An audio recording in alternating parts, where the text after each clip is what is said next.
दोस्तों, दुनिया के अंदर कई किस्म के नशे देखे गए हैं, लेकिन आज की जनरेशन फास्ट है, ज़्यादा तेज़ है और आज का ज़माना भी बिल्कुल अलग है। तो कुछ डिजिटल नशे भी हमारे पीछे पड़ गए हैं। जी हाँ, मैं बात कर रहा हूँ उन गेमों की जो गेम अपनी तरफ हमें एडिक्ट कर लेते हैं और उसकी हमें लत लग जाती है। कई बार हमारी ज़िंदगी में वो गेम हमारा पीछा छोड़ने का नाम ही नहीं लेते हैं। वहीं दूसरी ओर यह भी देखा गया है कि कुछ लोगों को पोर्नोग्राफी की भी आदत लग जाती है, जबकि आईपीसी और आईटी एक्ट में जो प्रावधान है उसके तहत पोर्नोग्राफी को बढ़ावा देना, उसको शेयर करना और अपने पास स्टोर करके रखना भी अपराध है। बावजूद इसके हमारे देश में ऐसे कई केसेस देखने को मिल जाते हैं जिसमें देखा जाता है कि लोग पोर्नोग्राफी को बढ़ावा दे रहे हैं।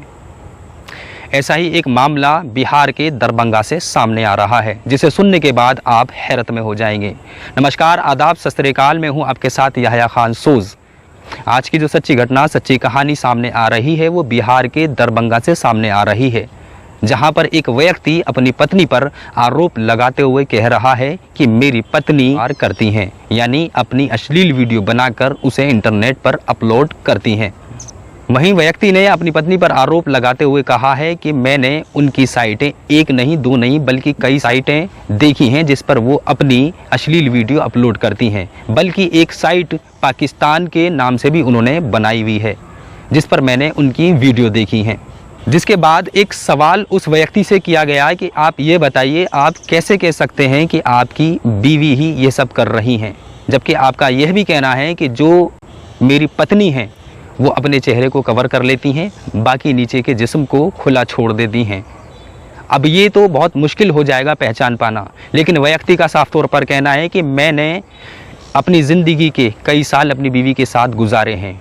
जब हम किसी के साथ एक साथ कई साल गुजारते हैं, अपनी पत्नी के साथ या पति के साथ अपनी ज़िंदगी गुजारते हैं, तो हमें सांस लेने तक की खबर हो जाती है।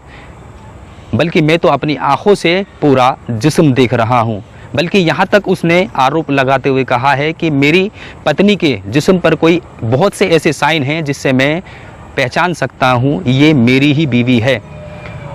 और फिर आरोप लगाते हुए ये भी कहा है कि मैंने अपने कमरे की दीवार को भी पहचाना है और अपने बेड को भी पहचाना है, और जिनके साथ वीडियो बनाई गई है उन लोगों को भी मैं पहचान चुका हूँ। कुछ लोग ऐसे हैं जिनको मैं जानता हूँ जिसके साथ मेरी बीवी ने ये अश्लील हरकत की है।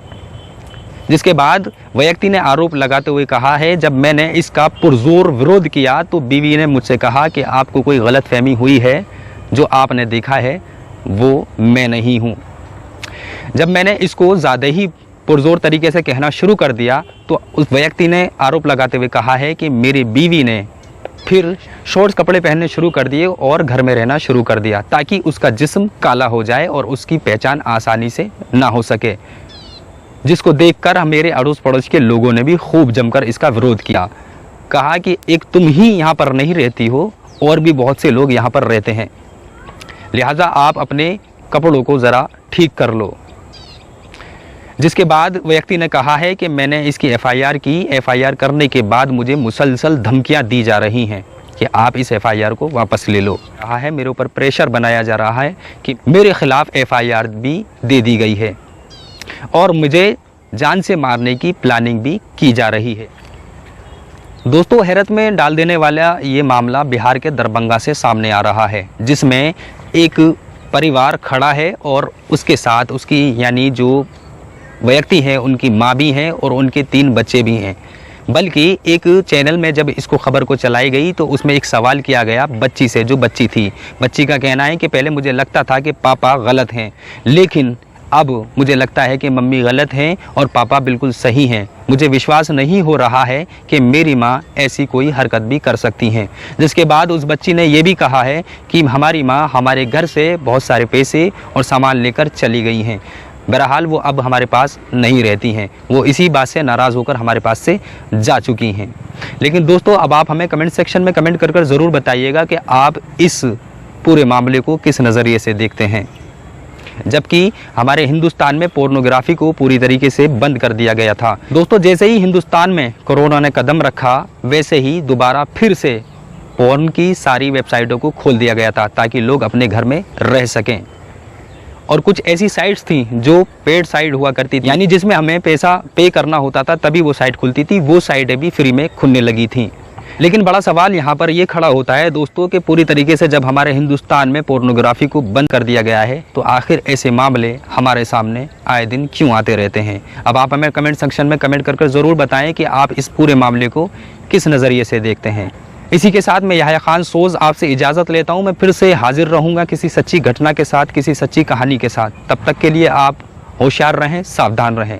नमस्कार, आदाब, सत्य श्री अकाल, जय हिंद, जय भारत। मेरी वाइफ के बहुत सारे वीडियो लिंक पे हैं सर। जो लिंक है वो पाकिस्तानी porn2.com के नाम से है और आशा जायसवाल x.com के नाम से है, फिर सुगंधा x.com के नाम से है।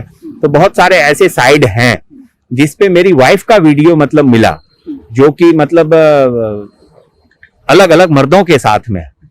तो जब मैंने उनसे पूछा कि भाई ये ऐसा कैसे, मेरे घर का फोटो वहां कैसे चला गया, पाकिस्तानी porn2.com पे कैसा चला गया। अब मेरा गांव में घर है सर, मेरे घर में सीमेंट भी नहीं हो रखा है। वो आप विजुअल व्यू करेंगे तो पूरा पिक्चर क्लियर हो जाएगा कि नहीं यही घर है।